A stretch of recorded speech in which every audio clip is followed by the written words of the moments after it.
Coming to you from the all-new Live House in Hollywood, California.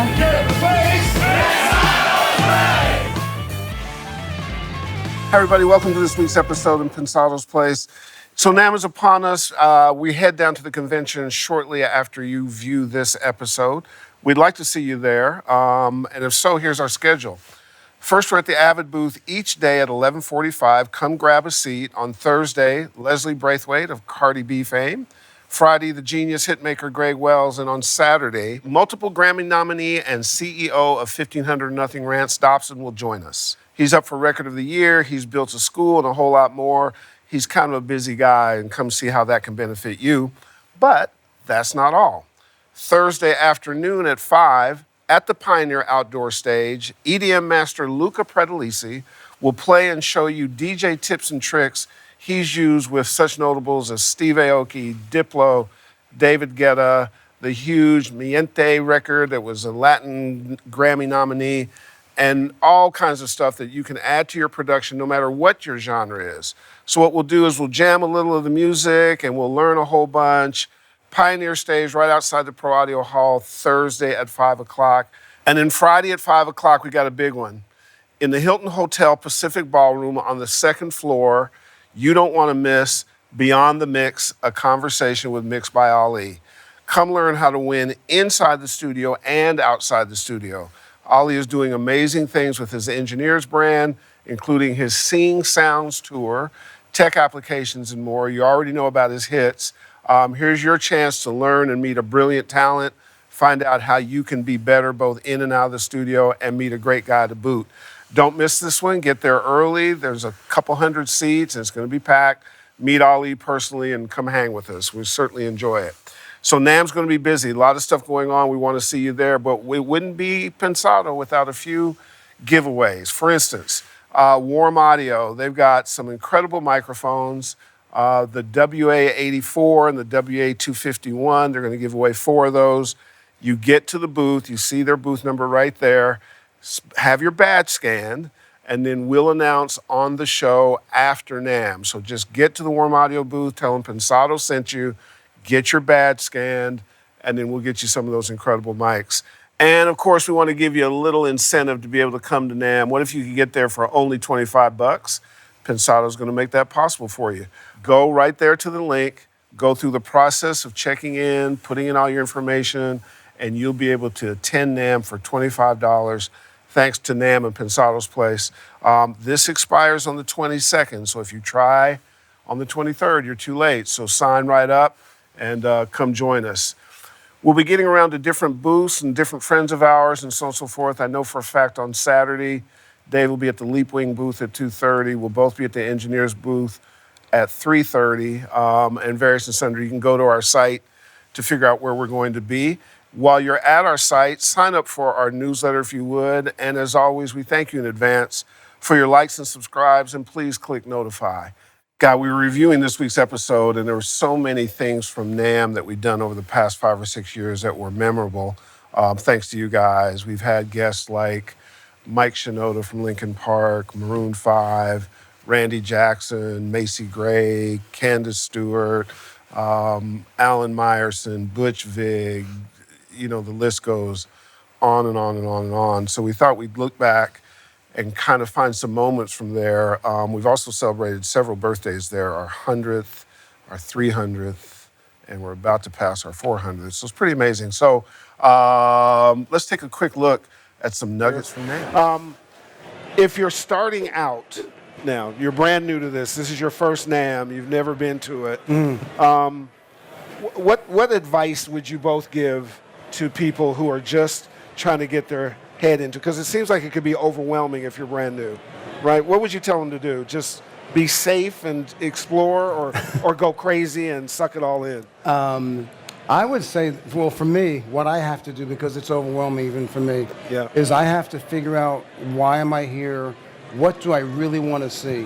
What is it in my world that I've seen or heard about that really will enhance, or I just want to see what it is? I'd make a little list of those things and go to those places first. Because on the way to those places, you're going to see all this other stuff that's going to distract you, and then you're going to forget what you came here for, And then next thing you know, the doors will close and it'll be gone, and you didn't get to see the things you needed to see. Do you agree?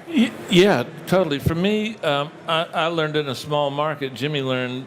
I envy the way Jimmy came up, but not for me. I worked in a small market. I would say the number one thing is don't go it alone. Find people at your level to grow with, and if you can find a couple of people the next notch up above from you, stick close to those guys. The other thing I would say is it's always good to have musical heroes, but I always was a little arrogant. And so if X was my hero, I wouldn't try to study them. I'd try to study their influences because that would let me get influenced by their influences, and I would interpret it different. Did I just get an amen from you, Jimmy? That's deep. You know how deep that is? That's like taking a sample that Puffy used instead of going back to Herb Alpert and taking the original one. Exactly. See what I'm saying? Wow. Do I get an amen on that one? Okay. Can I get applause or something? Jimmy Douglas gave me that. But doesn't that make sense? The main thing is don't overthink it. It's about the journey, not the destination. If you're trying really hard to be famous and rich, that's a different path than what we're talking about. We got good without knowing it because we enjoyed the process so much, and we enjoyed being in music. And I remember starting out, a compliment from like a secretary from a regional promotion person at a record company gave me a compliment. I'm thinking I'm in the record business now. You know, just everything was great and fun. And I don't know if it's different today or not, but I know a couple of people sitting here in front of me that have that same kind of passion and just pick up. So much to go through. Let's shortchange it. You have lived at a seminal place, seen it all on the rock star place, good, bad, and the ugly, aspired, achieved, and gotten there. What was interesting to me were the three guys who influenced you. Jimmy Page, Brian Tatler, Angus Young. How did they influence you, and what did you take from those guys? Well, for me, a lot of people, when they look at guitar players, they look at them as soloists. Yeah. And solos are great if that's all you can do, but you can't write a song that's a solo without rhythm underneath it. And to me, Malcolm Young was the greatest rhythm guitar player ever. He influenced me as a rhythm guitar player. I liked a lot of the new wave of British heavy metal. To me, Brian Tatler was the best of the rhythm guitar players from the new wave of British heavy metal, excluding the boys from Merciful Fate. And Jimmy Page, I mean, I could sit here for 3 days and tell you how great I think he is. Yeah. Absolute phenomena. Please welcome to the stage the producers and songwriters of Despacito, Andreas Torres and Mauricio Ringifo. Come on up.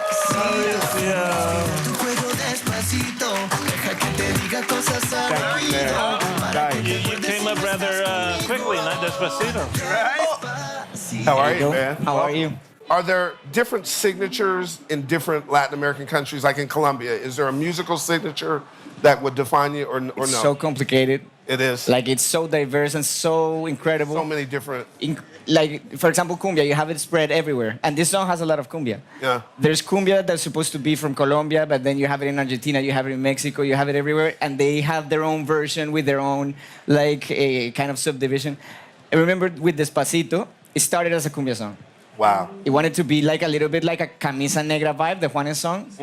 And that's why it took a year, because it ended up being what it is, Yeah. Wow. Yeah, probably one of Colombia's signature is the vallenato, which, not Despacito, but the new Fonsi song with Demi Lovato has a lot of it. Yeah. So we really like to add odd things to pop music, and that way it stands out and sounds a little bit different. Absolutely. So have a lot of structure, do kind of like the same samples that are going on, but then add something very disruptive and new that you can find in all Latin America or even different countries. Like and that will make the song so new. Like a connection to something very real. Like vallenato is very real. People connect to that music, and then if you put it in a pop world, it will create something new. But it's not really new. It's just a combination of something that is traditional, and same with Despacito.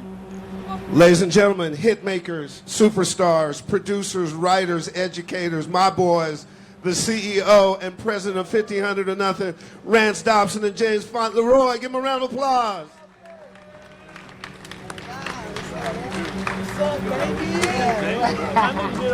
Let's go back to the beginning. the collective 1500 Nothin. Where did it start? Why did it start? Give us. Woo, give talk us to us, baby. What you got? All right, y'all ready for this? Started as a church band, okay? Playing for a bunch of churches in LA. Yes, Jesus. Always my dream to have a band to play with all my friends. And Thank you, Father. Go ahead. This is my backup preacher. I'm into this. Hallelujah. Yes, Lord. Yeah, and Well, we when I first got out of high school, I went to college for like 1 semester and quit. And I toured with Snoop Dogg for like years, like 6 world tours. We started from there. The thing about the band is everybody plays every different instrument. So we've all taught each other everything. So that's what makes us dope. And then from there, you know, we always had a home studio. We worked production, wrote songs. We toured together. So we created a sound that just can't be duplicated. And it's all of my homies that we grew up with. So. Rance, where did 1500 and Nothin come from? Because remember, my band was 29.95 or nothing. $29.95. All right. Yeah, we undercut these guys. That's how we made it, baby. Y'all was it's a tripping. better deal, right? All right. So this was the first name. Better deal. Better deal. Yeah. The thing that if you get an opportunity, I've had the opportunity to go in the studio with the guys, is you cannot underestimate the level of musicianship that exists inside this collective. They're in the box, outside the box, around the box, inside, outside, and you just sit there fascinated at the music making, which is that's at the heart of it, isn't it? The music, 100%. always, right? Every time. A good song can solve almost any problem. Yep. And get you forgiven for almost anything. I'm not going to give you any examples. we have our own personal. Okay. But songs are the foundation. That's the basis of everything. That we want to bring up somebody with 30 Grammy nominations, has worked with Kings of Leon, Shania Twain, Niall Horan from One Direction. He is literally one of Nashville's finest. Ladies and gentlemen, Mr. Jakir King. Jakir.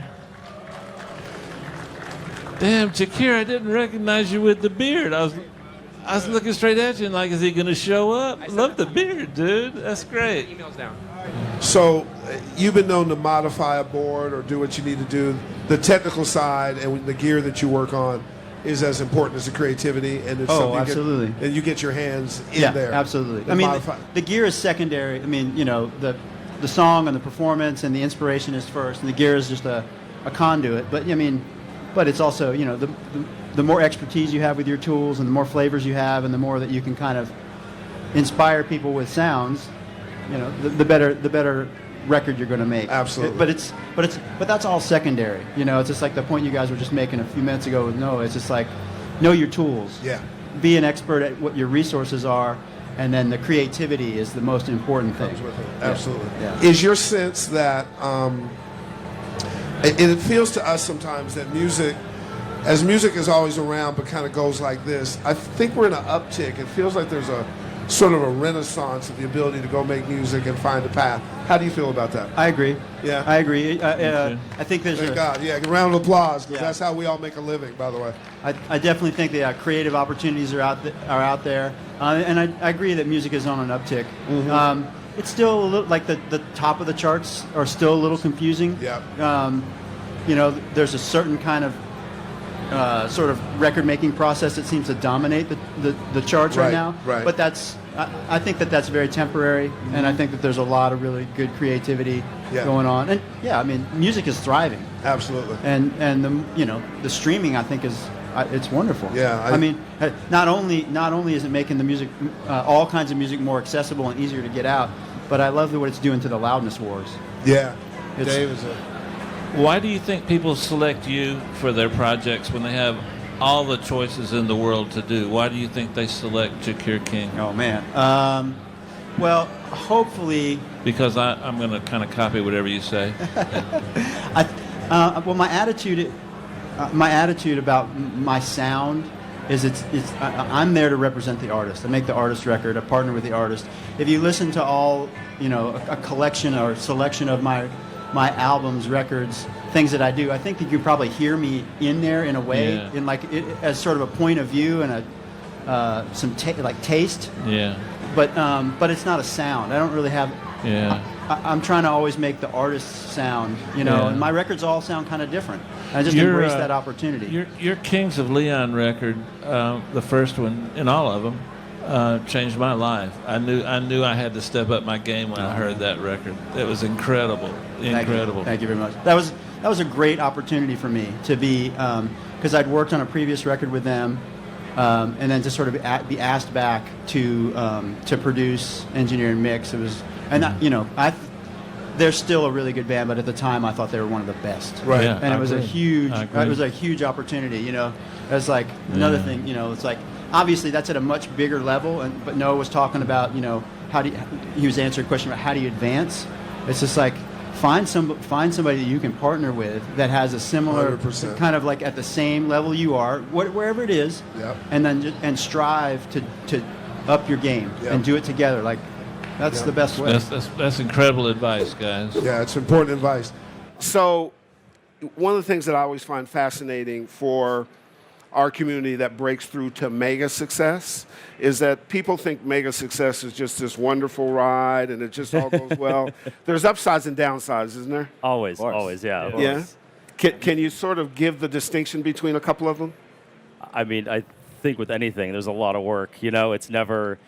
It's always easy to see something and to be like, oh, they just suddenly appeared and had success, and it was quite never easy. that way. Yeah, and it's never that way. There's always a lot of blood, sweat, and tears behind everything. And I find that as you get bigger, the work and the pressure and everything gets more. It doesn't get less. Absolutely. Oh, yeah, yeah, definitely. absolutely. I mean, once you get there, then you got to stay there. The expectations are much higher. When people don't expect much, then you can make those mistakes. But then once you're there, it's like, okay, if you make a mistake, then people are really paying attention. So the pressure is much more. Oh, we get killed. We'll take on new Yeah, now that you got technology. 300, you guys. And we'll get on the edge of something. Go, what the fuck? You're Yeah. betraying us here. And we're like, no, we're not. We're just trying to. Also, too, a lot of people don't know that the band started with the original members were 12 years old, and then they got to Kara's Flowers, which had a deal. That didn't work out. It wasn't a good record, by the way. And but yet That was before me. but yet the path to Take notice. success is not necessarily linear. Sometimes you have to go through making a record to learn how to make a record. And there were a couple of songs on that record that were amazing. The Yeah. label let you down, all kidding aside. But man, you know, like you guys are not that old and you've been together longer than the Stones. You know, I mean that's Yeah, those guys started it. I think it was 7th grade. Sam but, was around for the Yeah, I was in the a- whole thing. Yeah, Sammy was My in other a band, rival I was in a band. band called Phantom Planet, and we I remember. Right. would play shows together all the time. And Yeah. I remember like being 16 and leaving high school and driving and signing a record deal. You know, like that's how early we started. I think some of our first shows, I was the only one that could drive. You know what I mean? Is that Like, right? Yeah. Wow. Which is, it's kind of crazy that we've been doing it for that long. And you got a little DNA in you. The moms and pops did some. Oh, yeah. Did some hit songs for some big artists. My So- dad's a beast. Yeah. Yeah, no question. I know some of those songs. I grew up Yeah. singing some of those songs. So think the we fact all that I like Olivia Newton-John should be a positive thing and not Absolutely. a negative thing. Yeah. Here's the other thing that I think is cool. I find that more and more. First of all, where did mailbox come from as a nickname? You got to do the mailbox part. Man, I wish there was a good story for that. not a good one. It's not, unfortunately. It's underwhelming. You bumped your head into a No, mailbox. it's there's a hit. honestly, it has nothing to do with the mailbox. It was a poker game, 12 years ago, Yeah. something like that. And there was another friend whose name was Noah, who sort of some people had a falling out with. It was awkward. And one of our friends Yeah. is like, I can't be friends with you anymore. Every time I hear your name, I think of the other guy. And they were like, we should just change your name. One thing led to another. There was a friend. We'll call you. We'll call you Marty. Yeah. And then another guy goes, "Well, I had a friend named Marty, the mailbox in high school. Oh, mailbox, cool." And they're done. like That mailbox, was and it. it's stuck. And there it is. literally, Yeah. So it's not a good 12 story years at all later. but to this day it's stuck, and there's people who only know We me. should make up a much better story than I that. know, we really should. I don't know who Noah is. Call I me. didn't think that was People cool. want to know, is it M-A-I-L or M-A-L-E? M-A-I-L. You should change it, M-A-L-E. That'd be better. That'd be hip, man. Yeah, I'm the mailbox. Now, let me introduce you to somebody. Imagine if your portfolio contained these kinds of names: Bruce Springsteen, Rolling Stones, Tina Turner, David Bowie, INXS, Bon Jovi, Nine Inch Nails, Peter Gabriel, even Kool in the Gang. That's how cool this guy is. Even Kool in the Gang. If there is a Mount Rushmore of audio artisans, this is likely the first face on the mountain for sure. Somebody that everybody respects. We are lucky that he treats us so nicely. He's such a cool guy. I saw him earlier. He's somewhere around there. Yeah, Do we have? He changed music. There he is, ladies and gentlemen. Put your hands together for Bob Clearmountain. Bye, buddy. We're all nervous. Hey, Dave. I was so nervous. I knocked the damn mic over. Hi, everyone. How are you, Bob? I'm good. Good. Really good. Thank you so much for joining us. We saw him in the lobby, kind of stalked him, tackled him at his feet, and he was gracious enough to. I know they chased me down. Yeah, we did. We stalked you. Yeah, no, I was going to apologize for that. But what a lot of you guys don't know is we owe Bob so much in our profession. He changed our profession. It was different before Bob came along. The mixer is hot dog. You kind of invented that, Bob. You know you did. And your disciples are still going on, like Chris. And I earn a living because of guys like this. And when I was starting and learning how to engineer, I copied everything he did. So for me, this is a special treat. Thanks for coming, Bob. Love you, buddy. Well, thanks for having me, and thanks for asking me to be part of it. Oh, no, it is absolutely a pleasure. One of the interesting things that when you spend a lot of time in the business, you get a perspective on the business. You've seen a lot of changes in the industry. Where you sit today, are you optimistic, or is it the Wild Wild West, or what's your perspective? Because to us, it can be a little bit of both. What's your sense about where it's going? Well, it's certainly both. I was really pessimistic for a while, and for some reason in the last year or a couple of years, I'm not so pessimistic anymore. I think I'm more optimistic. And just being here at this show, I mean, it's amazing how crowded it is. Unbelievable. The energy, yeah. You know, it just seems the energy's incredible. Yeah. And just the people I've been running into, people are smiling again. Yeah. And having a good time, and it seems to be working again somehow. Yeah. You know what I mean? And for myself, I'm pretty busy, and so I have no complaints. Yeah, it's amazing. And I'm making records that I really like. Yeah. You know, which is... How do you do that? I mean, the money isn't nearly what it was back in the day. Right, But right. that's okay. Yeah. You know? Yeah, there's So still what? work. It's kind of maybe what it should have been. So you got a treat, ladies and gentlemen. Mr. CLA, Chris Lord Algae. We're just talking about you, Chris. I just mentioned You your notice he name, has an pal. SSL shirt. We planned that stuff. How are you? Good to see you, man. I missed you last night. What up, Herb, the man? man. How are you? Dave, the man. Oh, another mic. God, that's all I need. Hey, Bob, how you like my shirt? Yeah. SSL is my life. Huh? You are SSL back. So we were just talking about with Bob, guys who he likes, and you and Tom's name came up. And of course, the way we feel about him, somebody that set the standard really on the Mount Rushmore things. Give us your perspective about Bob Clearmountain. Well, I mean, geez, Bob.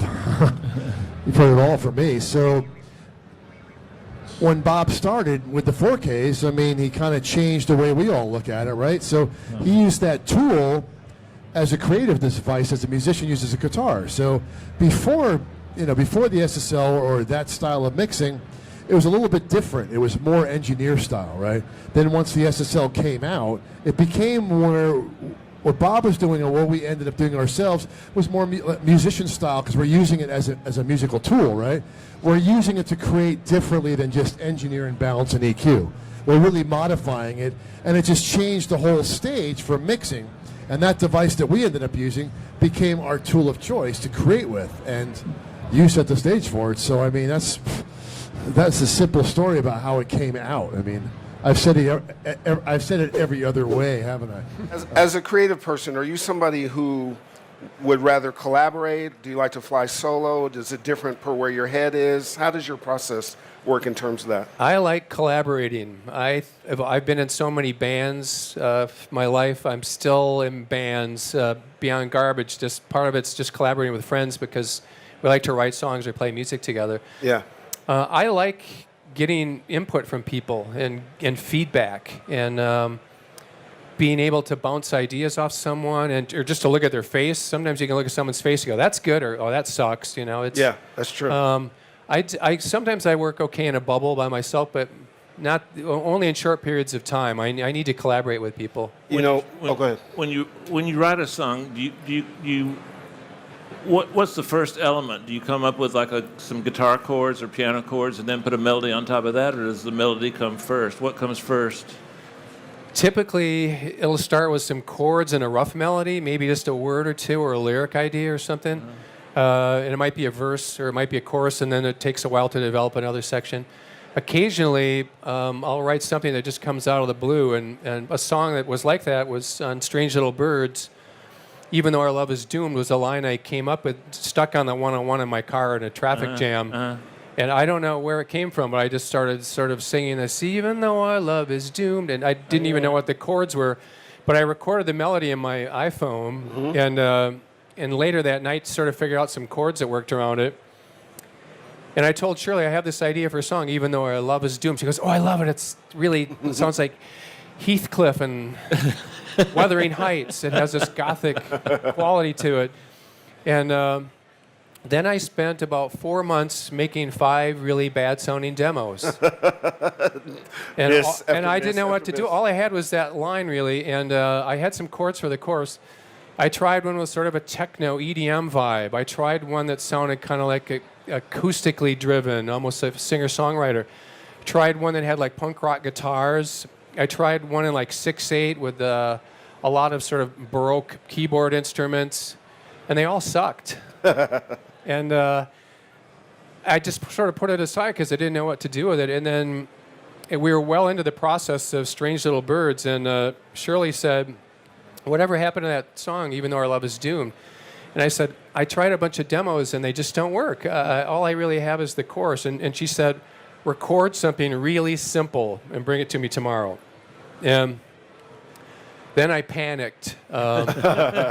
Pressure. It was really a bare bones sketch. And so the next morning I got up and I picked up the bass and I played this line, boom, bum, bum, bum, bum. And I wrote a verse in like 5 minutes.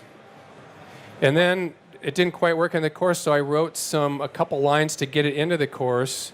This sort of part that sort of loops over itself. I can't even remember it now. Can you love me for what I've become? Love me for what I said that I would not become. And I got that from my wife and daughter the night before. We were arguing about something, and they said, don't turn into your father. Oh. You said, boom. So I said, okay, well, can you love me for what I have become? Anyway, so I nicked that. Publishing with your wife and daughter? Yeah. So I nicked that and put that in, or referenced that to get that in the song. And then I wrote some other lines in the chorus. And I sort of recorded the whole arrangement in about 2 hours, and I took it in. And I had a guide vocal on there. Shirley heard it once, and she sang the take on the record once. Wow. And that's the take you used? That's the take we used. Wow. She went back and changed one line when we were mixing. Just the phrasing. She didn't like the phrasing, but it kind of blows my mind to think how that happened. Is that a typical process for you? I hope not. That is not typical. No, that was very much an anomaly. Yeah. First question from you, sir. Man, I don't have any questions, but I just want to tell Macy how much I love her. And what I respect and love about Macy is Macy don't give a shit about nothing except making great records. And any question you're about to ask me in the future, just use that as your answer. It works so perfect, right, sweetheart? I got a question for you.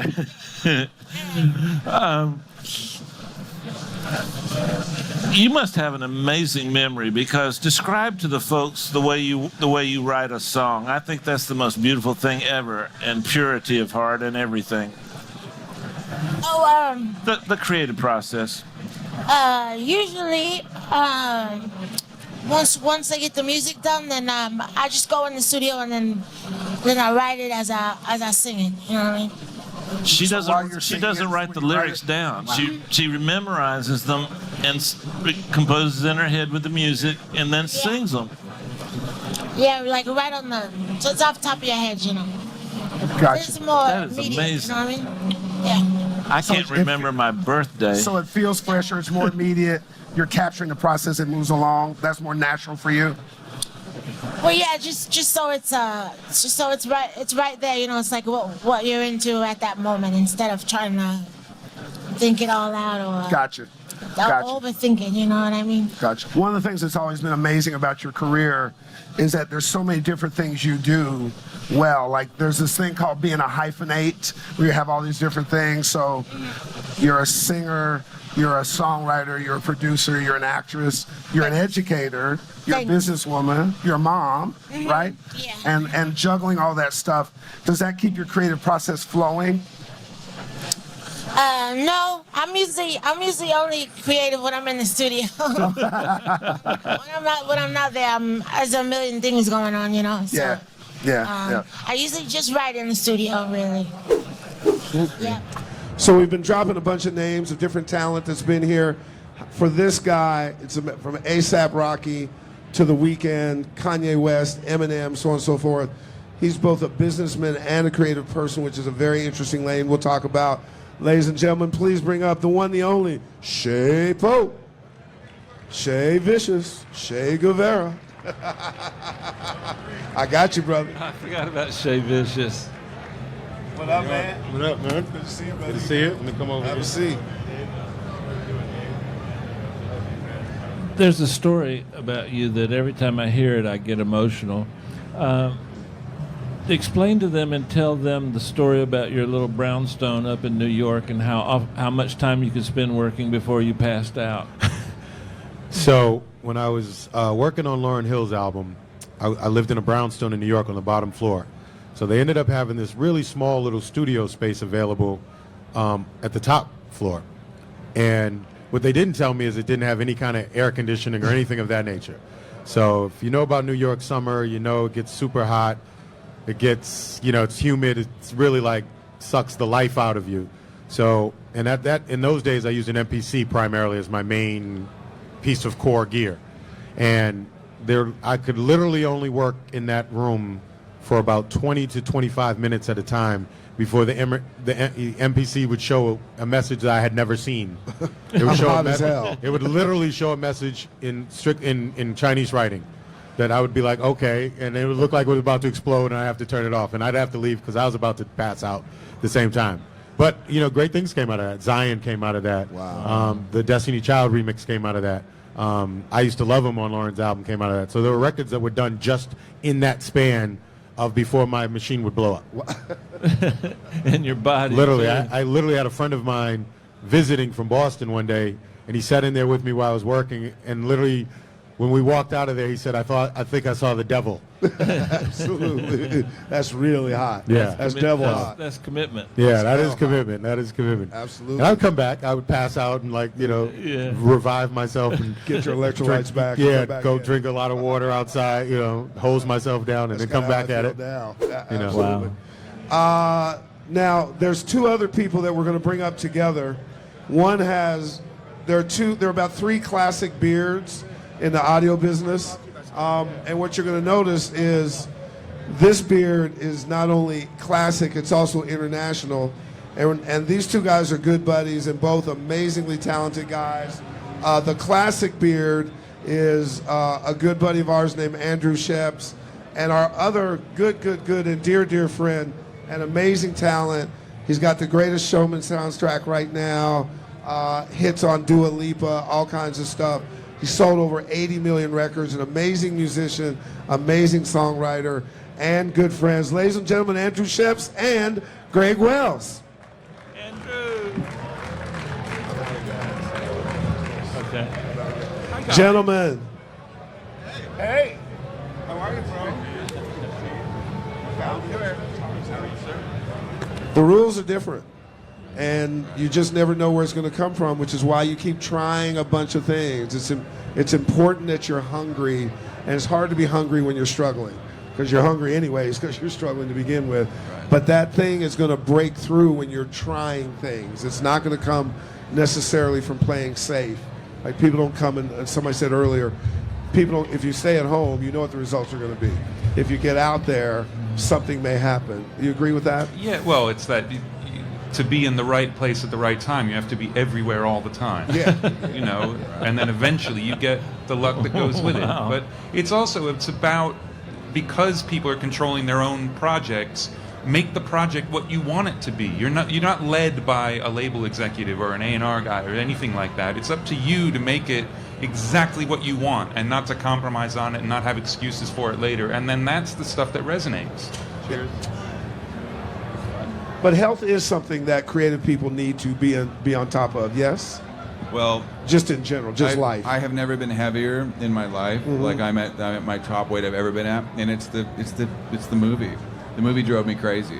It drove me crazy. I was just stuck in a chair for half a year.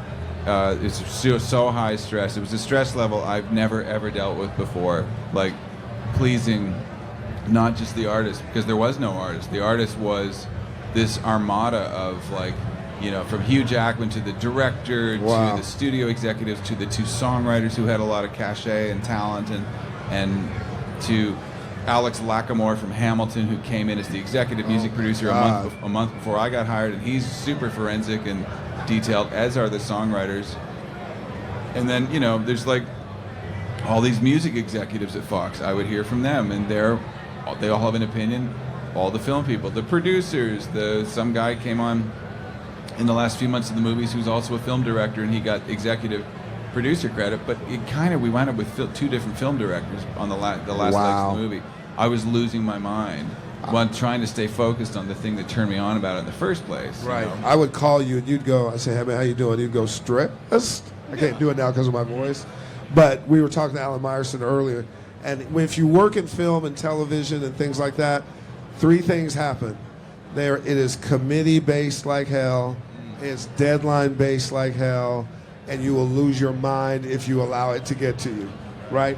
I mean, those are just components that are built into it. I kind of did lose my mind. I noticed that my patients, like Nina, my wife, would be like, you're really overreacting here. Right. To, like, not that big of a deal. Right. But I would just kind of go from 0 to 60, like, you know, and I'm a patient. I don't get angry, but I was starting to get angry and, like, you know, get loud, like, in public, and I'm not that guy. But Stress is dangerous, dangerous. I got really close to the fire of that. Absolutely. So many memories, so many friends, and we're about to make some more. Dave, say goodbye. Man, that's so true. So many good times. We'll see you next week.